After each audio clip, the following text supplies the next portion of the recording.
whatever. Yeah, we're here. And we've made another live. Isn't that amazing? I'm amazed that I'm here, to be quite honest, because I've had all these lighting issues for whatever reason, but we're here and that's all that counts. Now, one of the things I wanted to talk about, I know I said I was going to start my own channel where I can talk about other things, you know, other things, but I mean, I still love talking about animals, so that's not going to change. But one of the first things I wanted to talk about that I just read literally 5 minutes ago is this. And forgive me if I say that God must not be a just God, because how is this possible? Like, it's not fair. I'm telling you. I'm gonna show this to you, and you're gonna agree with me, right? Check this out, people.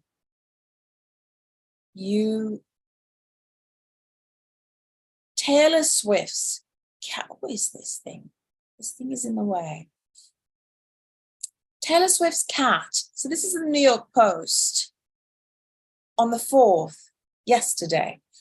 I just read it though. Taylor Swift's cat is worth 97 million among world's richest pets. What?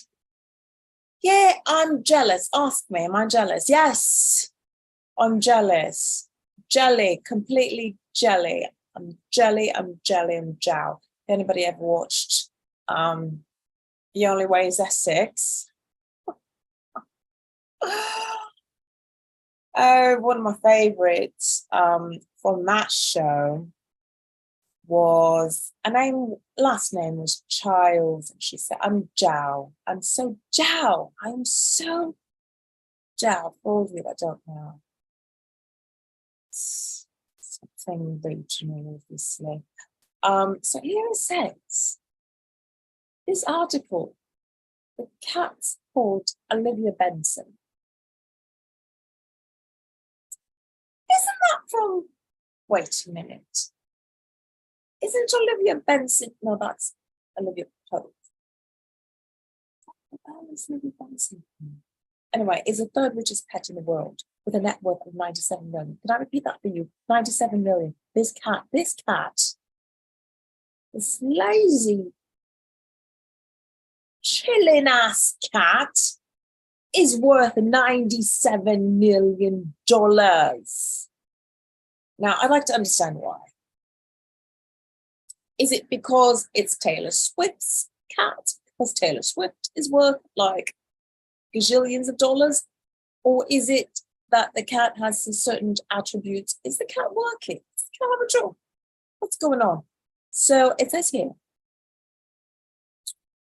Taylor Swift's beloved glamour puss, a Scottish fold named Olivia Benson, third richest pet in the world, according to a new report from All About Cats. The cat has clawed together a positively impressive estimated net worth of $97 million. Okay. They added a pun here. Not a pun, but do you know what I mean? Feline Fine at number 2 with an estimated 100 million, that's another cat, is social media influencer at Nala_cat. So that's the number 1 richest at 100 million. So Olivia, you're like 3 million behind. You might want to catch up. And that one's a Siamese and tabby mix. So the list was made using Instagram analytics and the pet's potential payday per social media post. Oh, so the cat does have a job. In 2020, Swift posted a pic of Olivia sprawled out on a couch, which garnered more than 2 million likes on her Instagram page. So she's a business lady. She said 2 million. 2 million likes. This puss is working. I work, You work. Everybody in this house is working. So this is a cute one. And she does this thing on Instagram where she talks about what she was told. I'm just going to refresh so that we can play the video. Ooh, it's been a while, people. We've not played a video, but we're playing a video. What? Look at me, look at me. All right.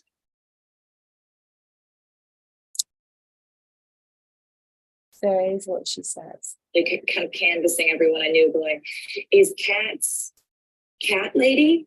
Or, you know, 2 cats is cats. And there's more than one cat, you know? But they're like, no, 3 cats is a cat lady, 2 cats is a party.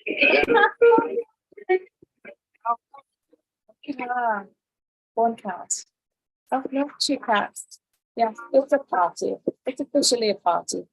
Taylor Swift is partying to the freaking moon because not only is she worth like gajillions of dollars, but her cat is worth $97 million. That is her potential. It's not based on what she's made, but based on what she's capable of making. Right? So that's really impressive. And here they name a bunch of other animals that have had like quite high net worths. Coming in behind Benson on the richest pet list were Oprah Winfrey's dogs, Sadie, Sonny, Lauren, Layla, and Luke at 30 million. That's so measly. A measly 30 million between the 4 of them, the 5 of them actually. Not very good. Pomeranian Gifpom at 25 million. I don't know that Pomeranian. I don't know her. The late Karl Lagerfeld's cat, Choupette, at 13 million. And the late actress Betty White's dog, Pontiac, at 5 million. Now, you've got yourself a winner there, Taylor. Do you know what? I'm starting to get ideas. So this leads us to the next story that I wanted to talk about.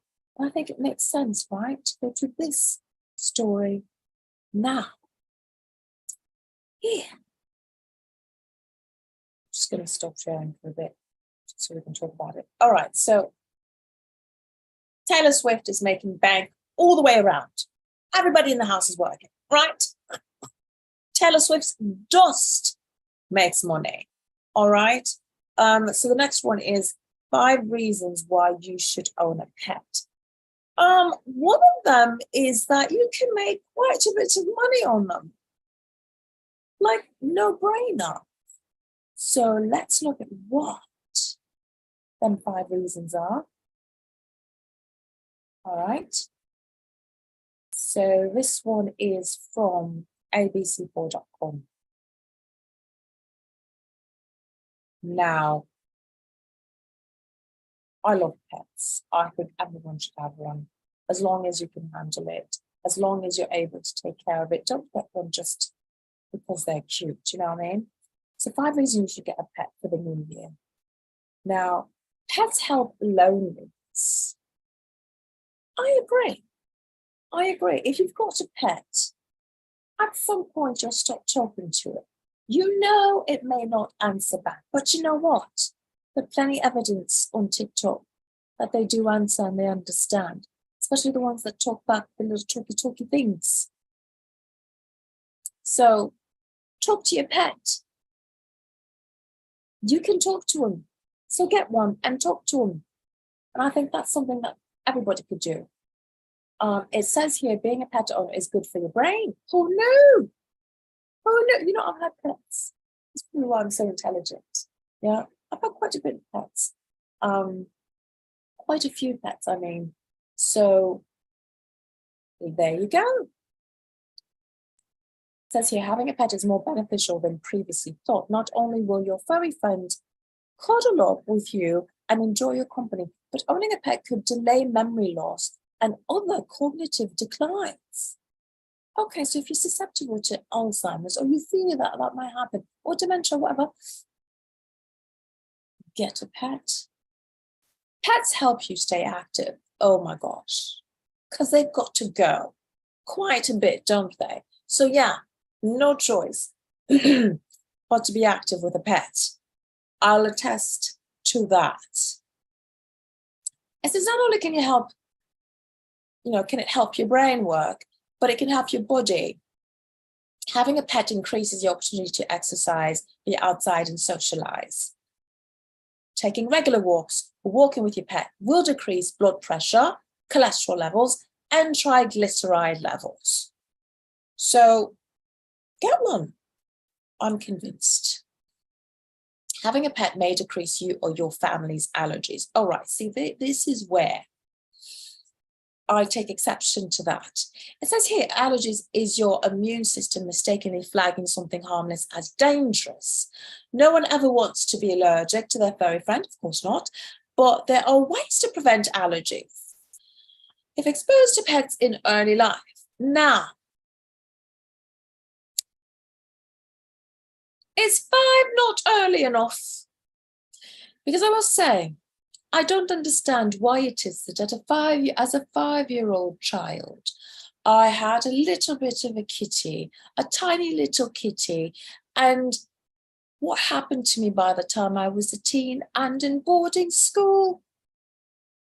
I was completely allergic to cats. And then I find out that I'm allergic to not just cat dander, but dog dander, and what's it called? Feathers, goose feathers. So them down goose feather fat jackets there, I can't wear them. I can't wear them. I've got to stay warm in other ways, but I can't wear them. I can't have goose feathered pillows, none of them things. Yeah, so I'm not sure. So perhaps 5 is too late. Take it from me. If you're going to get a pet for your child to make sure they don't have allergies, get it when it's born, before it's born, so that the allergens, the dander's floating around in the house, right? Then you've had the baby, yeah? You've had it come out, and then you bring it inside the house with all the dander floating around. And that, my friend, is what's going to keep your child from having allergies. You're welcome. Yeah, I think that's the solution. Because obviously, my mom went wrong. 5 is too damn old. Yeah. Pets can help. Sorry, I was going to say a joke, which was going to be completely inappropriate, and so I'm not going to say it. All right? I'm not saying it. Pets can help lower stress. All right, that one. Intrinsically, yes, there's something about them that reduce just their company, yeah? But I don't know, when they start chewing on stuff or they do things that you don't want them to do, if they're not properly trained, they will enhance the stress, yeah? But if they are properly trained, yeah, absolutely, I agree with that one. They will help lower stress. Not that this was an article about whether I agree on every point. I sort of turned it into that because, look, sometimes you read things and you've got to have critical thinking. You've got to decide for yourself, is this true or is this not? And that's what I'm doing. I'm critically thinking. All right. So there you go with that. And they should have added, can make you money. If you put it to work, can make you money. Like Taylor Swift's cat. All right. There you have it. Oof. Yes. And I must say also that we must not limit ourselves to just a dog and a cat, right? Birds are perfectly fine. Reptiles are awesome. There are some reptiles that are just masterful. I think next week I'd like to talk about some reptiles that I find fascinating because some of them you're thinking, they don't have personalities. And I found one on TikTok that does. It does. It's like an orange kind of a, is it a dragon something? I don't know much. An iguana. It's an iguana, I believe it's an iguana. But anyway, so the next story that I wanted to talk about is here. Ooh, okay. So you've heard, sorry, my nose does start to leak. So you've heard about these crossings that they've started building for animals, right? Right? These crossings, that like these bridges that they're building in different places so that animals can cross safely and not get run over by cars who couldn't give a toss about an animal crossing the street. You guys are cruel. You're not nice. I think you guys are serial killers in the making. Yeah. Anyway, so now the ones that run them over, the ones that run over animals and don't care and don't look back, that those are who I'm talking about. Don't get all up in arms. Yeah. So here it is. The article says here, what does it say? Yeah, is it safe? Why some animals fear using wildlife crossings. They're saying here that, oh, I lost the place. They say in recent years, humans have built wildlife crossings in high traffic areas to prevent road accidents. I just talked about that. And give animals access to expanded habitats for mating and resources. A new study shows that in certain circumstances, elk and deer can be wary using these crossings. The findings suggest that further research on species-specific reactions to crossings could help make them more effective. So this brings me back to, do you remember P22, the mountain lion that was killed in traffic not too long ago? And I must say that a lot of people in Los Angeles were quite dismayed at that news. P22 had been sort of an institution in the Hollywood Hills, and everyone knew P22. So it was very sad although P22 had been harassing, eating, killing a few chihuahuas in the neighborhood, it still was sad because of the way it died. They were planning on capturing it, probably send it to a sanctuary. That didn't happen because it got hit by a car.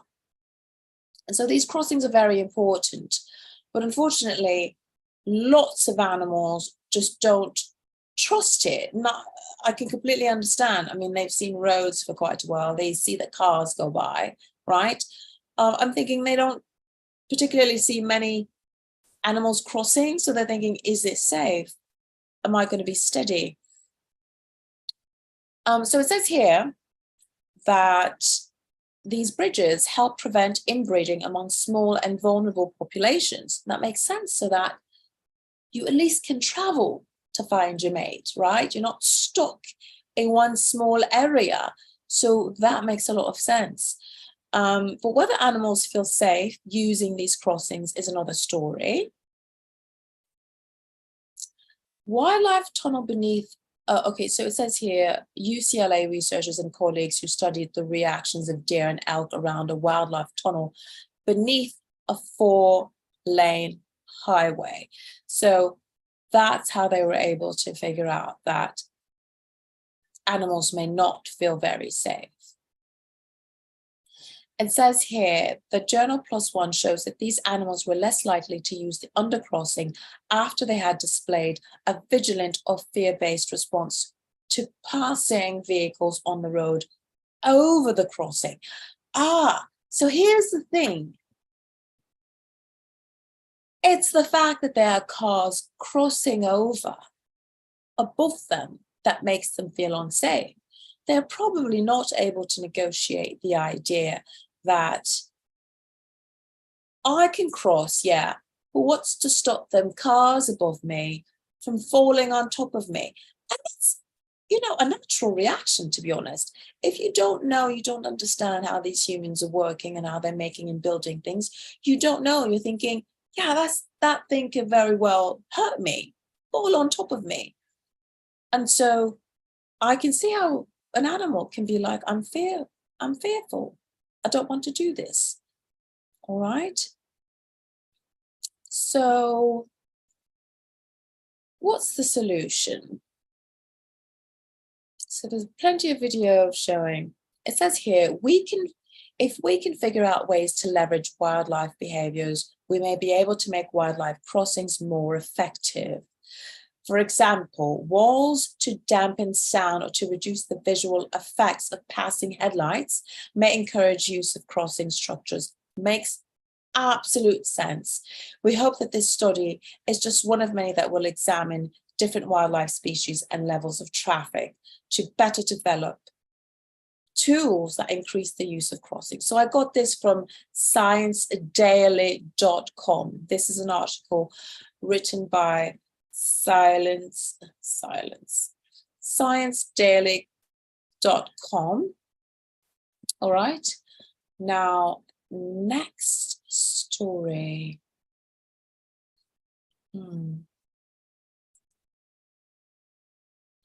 Okay, so this is from theGuardian.com. It says, tail does not wag the dog when it comes to agility, scientists find. So it says here that dogs' tails play little or no role in acrobatic maneuvers and are more likely a communication tool, researchers say. I knew that. I absolutely knew that. Look, I think that tail is used to say, oh, hello, I'm really happy to see you, right? Look, did we not kind of know that already? I wanted you guys to see this dog. Look at this dog flirting on Job. It's so adorable. It says here, after decades of research into man's best friend, scientists have concluded that the tail cannot, in fact, wag the dog. Funny. So an international team decided to investigate the purpose of the dog's tail. After studies showed that numerous animals, from lizards to squirrels, used their tails to pull off impressive maneuvers. So other animals use their tails for maneuvering and acrobatics and whatnot. But here, it says here, like righting themselves midair when falling from trees, that whole thing. But while cats don't need a tail to flip themselves over and land on their feet, they do use their tails for balance. And as counterweights to perform extreme hunting moves in the wild, including rapid right turns. Now, here's the difference. With dogs, they're more inclined to stay on the ground. So scientists were unclear whether the animals' tails helped with agile movements or primarily served as waggable communication devices and or to fend off unwanted visitors such as flies, which makes sense. I'd love a tail just to swat off flies. I'd swat them away, swat, tail. So here's the conclusion.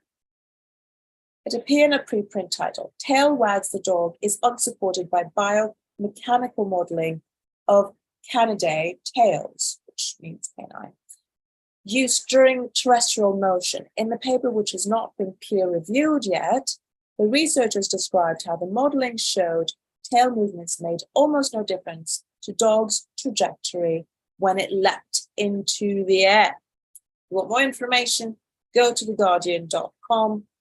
This was good to know. Other animals, yes.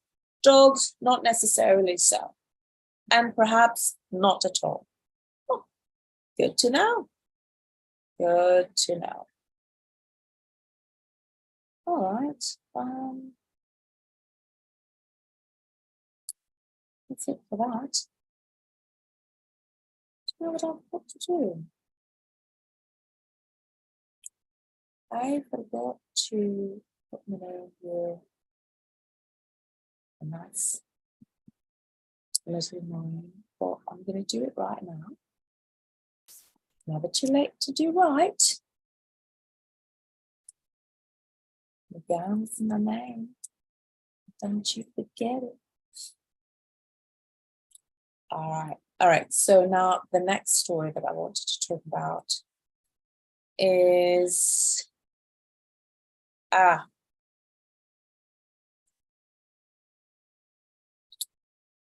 okay. So if you wanted to know which dog had like the softest mouth in terms of like if they bit you, it would not hurt or would hurt the least, I've got a list. All right.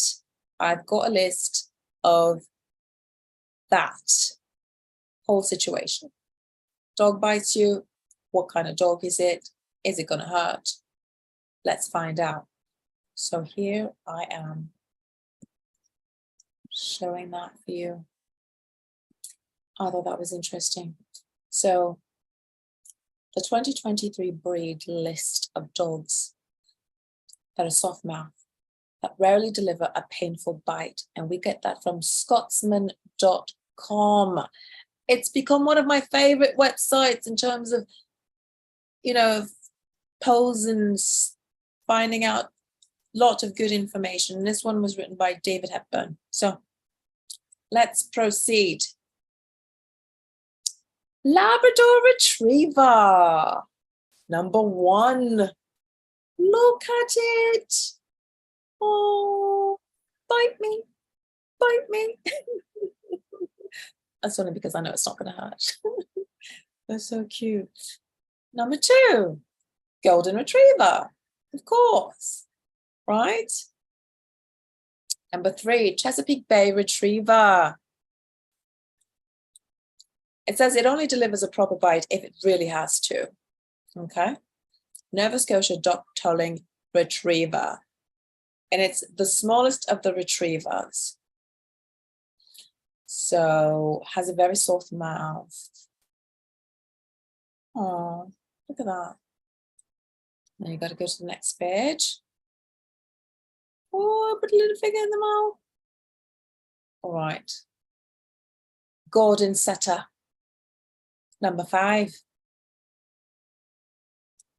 Irish Setter, number 6.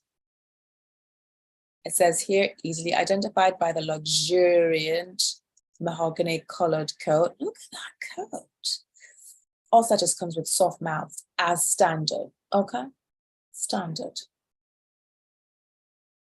The poodle, and I know that for a fact because I remember trying to put a shirt on a poodle and it was like, no, I don't want it, but it did this little gnawing, but it didn't hurt at all. And I was like, oh, you're telling me my bite, but it's not hurting, so I'm going to continue. Yeah. So it says here, many people don't realize that poodle, the epitome of pampered and perfect show dogs, was originally bred for retrieving shot down birds. The breed still has the requisite soft mouth for the job. That makes sense. You want to, I guess, have them retrieve the bird that's been shot down. And then you don't want it to pierce it or gnaw on it. You want it to keep a soft mouth. Oh, I like that. A poodle. American Water Spaniel. Another one. It's a curly one. Okay, so then we've got the last ones. Cocker Spaniel. Cocker Spaniel. Cocker Spaniel's got a soft mouth. Oh, yay. Spaniels are the third group of dogs bred to gently collect the bodies of birds. The Cocker Spaniel is one of the most popular ones. And being known for their soft mouths. And they're known for producing one of the most varied numbers of puppies in a litter. Interesting. Springer Spaniel, number 10. The Springer Spaniel can be very excitable and energetic, but it's also very affectionate and gentle with a bite to match. Oh, I love it.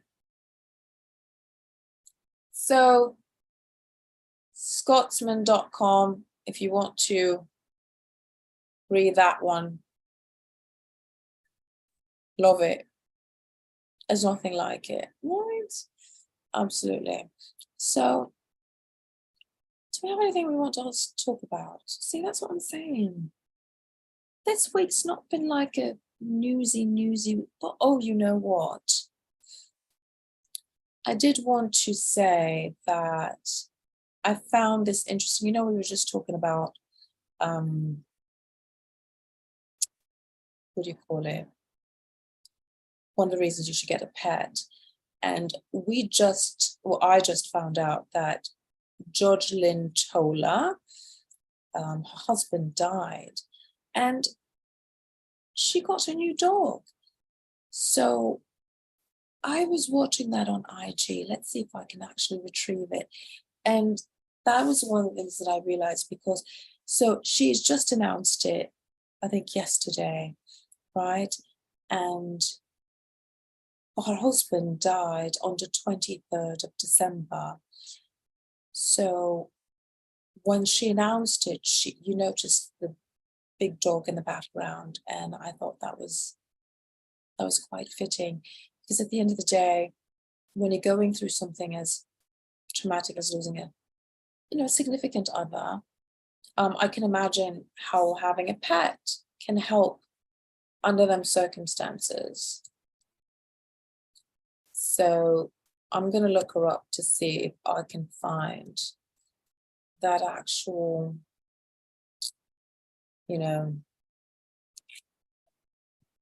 post that she put on, because I was like, oh, it makes sense. It really does. Oh,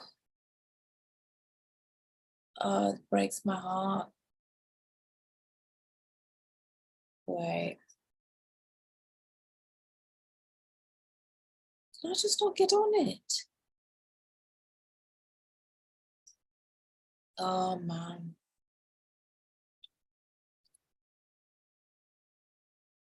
Let's see if it'll work.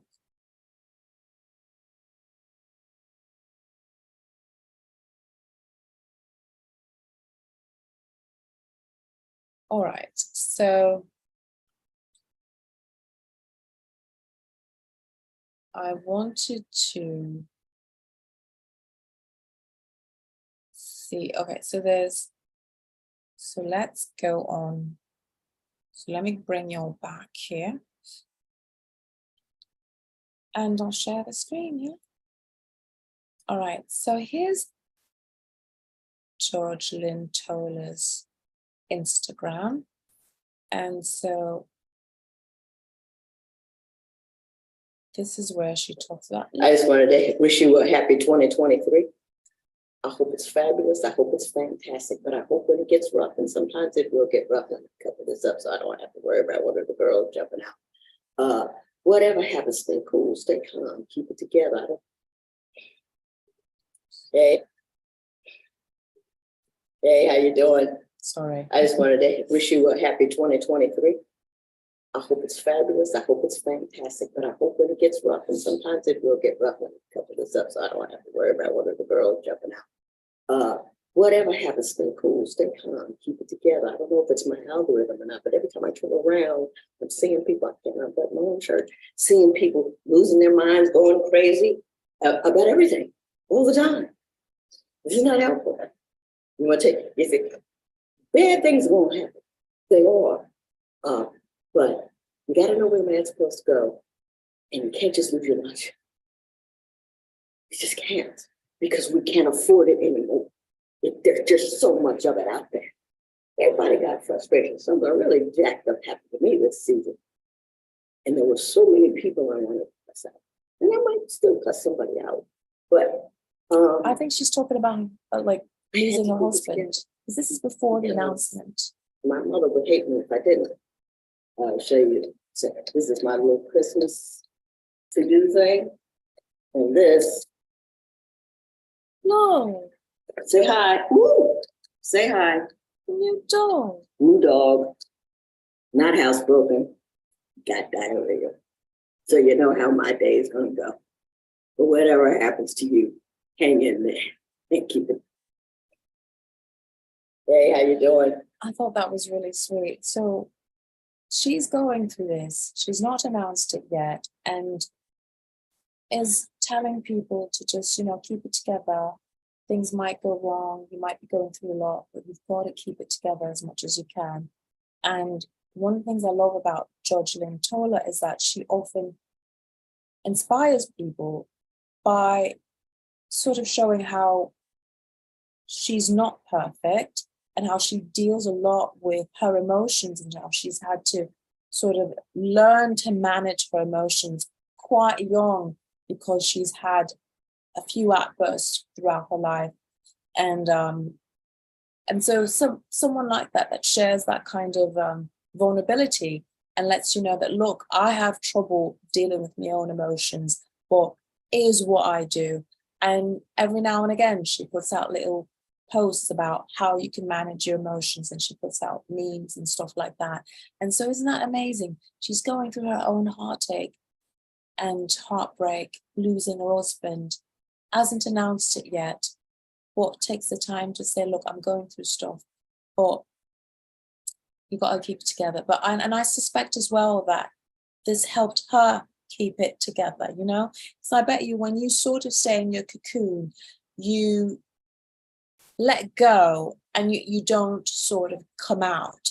And she's come out. And so now we know that he died on December 23rd, and it was announced yesterday, And that's how it should be. When you've properly grieved and you know that at some point it's going to come out, you get to say, all right, I'm ready.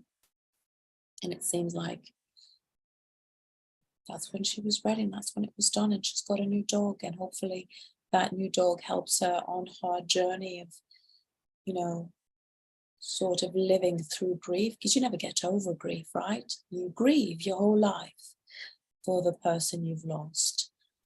And so I'm sure she's got a family with her, and we wish her the best. And thank you for coming to this live. And we'll definitely make sure that I get that channel going so that we can just, so I can get a little bit more comfortable getting to know people. Because with the formal show, edited and all that, it feels restrained, right? You feel a little bit of restraint. You tend to be a little bit more restrained. You're not really letting yourself out. But now that I'm doing this, I think I'm ready to sort of branch out and talk about other things. I don't want to really concentrate on celebrities. That's not my cup of tea, because, I am one too, or at least I will be at some point.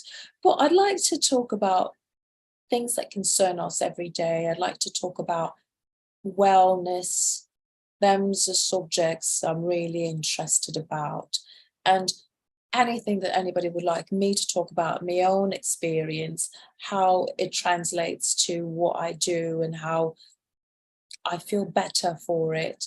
I definitely want to be able to impart some of my knowledge and help others. That's really what I'm all about. I'm not just this, serious journal. That's not all I am. I'm a lot of other things. But thank you for going on this journey with me. All right. We'll see you later.